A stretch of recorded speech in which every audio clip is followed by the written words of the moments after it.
My 5-minute presentation is on prayer and fidelity, and it's from the article Faith and Unfaithfulness, Can Praying for Your Partner Reduce Infidelity?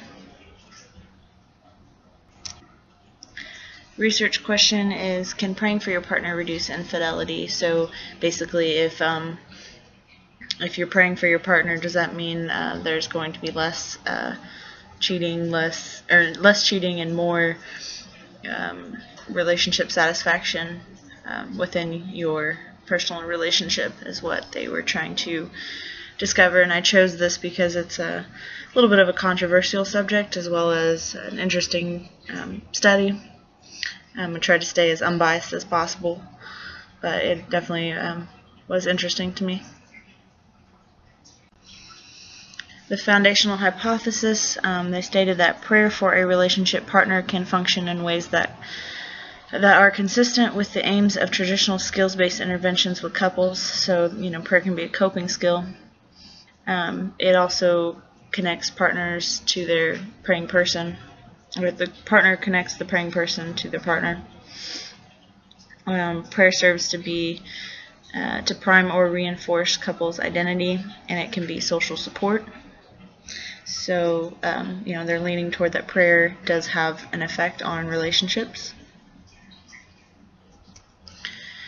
They specifically stated that they hypothesized that participants randomly assigned to pray each day for a partner over a 4-week period would show lower levels of extra-dyadic romantic behavior, so infidelity, at the end of that period than would participants assigned to pray in general to focus on positive partner qualities or to a neutral activity. We also hypothesized that perceiving relationship as sacred would mediate the relation between a prayer and extra-dyadic behavior. We hypothesized that participants who had prayed for their partner for 4 weeks would be rated as more committed to their romantic partners than would control participants. So they definitely believe that prayer would lead to less infidelity and more relationship satisfaction and happiness.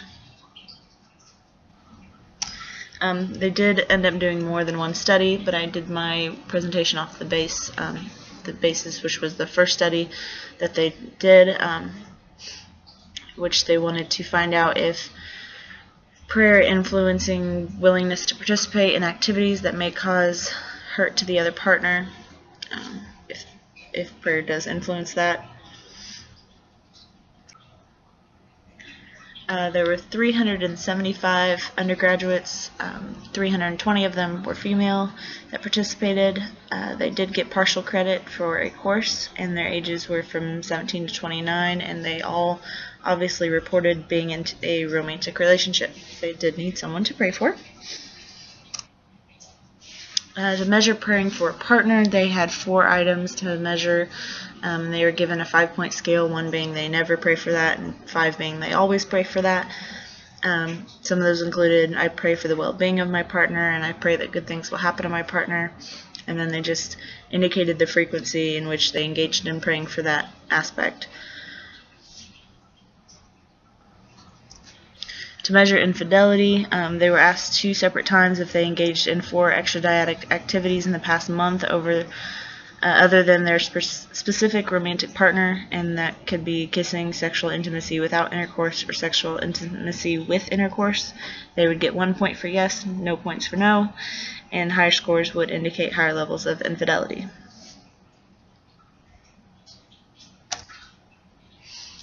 And to measure relationship satisfaction, they were given kind of like a survey before and after the research was conducted. There were 180 items, and some of those included how rewarding is your relationship with your partner, measured on a 6-point scale, and I have a warm and comfortable relationship with my partner, also rated on a 6-point scale. So they filled that out before and then after the praying, and everything else was measured. They filled that out as well to see if it had changed at all. Their results stated that their findings support, but did not prove, but they did support that prayer reduces infidelity over time. In essence, a causal relation between prayer for partner and infidelity cannot be confidently inferred in the absence of experimental data. Also, it is unclear whether specifically praying for a relationship partner has a different effect than prayer of any type of level of infidelity. In addition, it could be that simply thinking about the well-being of a partner or about the partner's positive traits during a prayer led to lower infidelity. So, the researchers are saying that it could be that happy thoughts lead to less infidelity, or just praying in general led to less infidelity, which led to a whole nother hypothesis, which led to a whole nother study, which is why they ended up doing multiple studies. My ideas on this study, I definitely found the information interesting. I had a few issues. The participants were doing the research for credit. This kind of, I feel like, makes it a little biased, just for the fact that they were doing it for a reward in a way. I feel like I would have rather seen a research with random participants. And most, if not all, I mean, I guess you can't really know this for sure, but the findings were going to be subjective and trusted to be true, so there's no way to really tell if the people participating were being truthful or if they were just lying. Not everyone likes to admit to infidelity, especially to some random person who is documenting it. Most participants were women, which they did not go over why, and also I was curious on why were all the participants of the same religion or denomination, because people pray differently, people have different views. There's different religions that believe in polygamy and things like that, and just I think it would be interesting to see what religion each participant was from, and if it was all the same or if it mattered, or how they conducted that.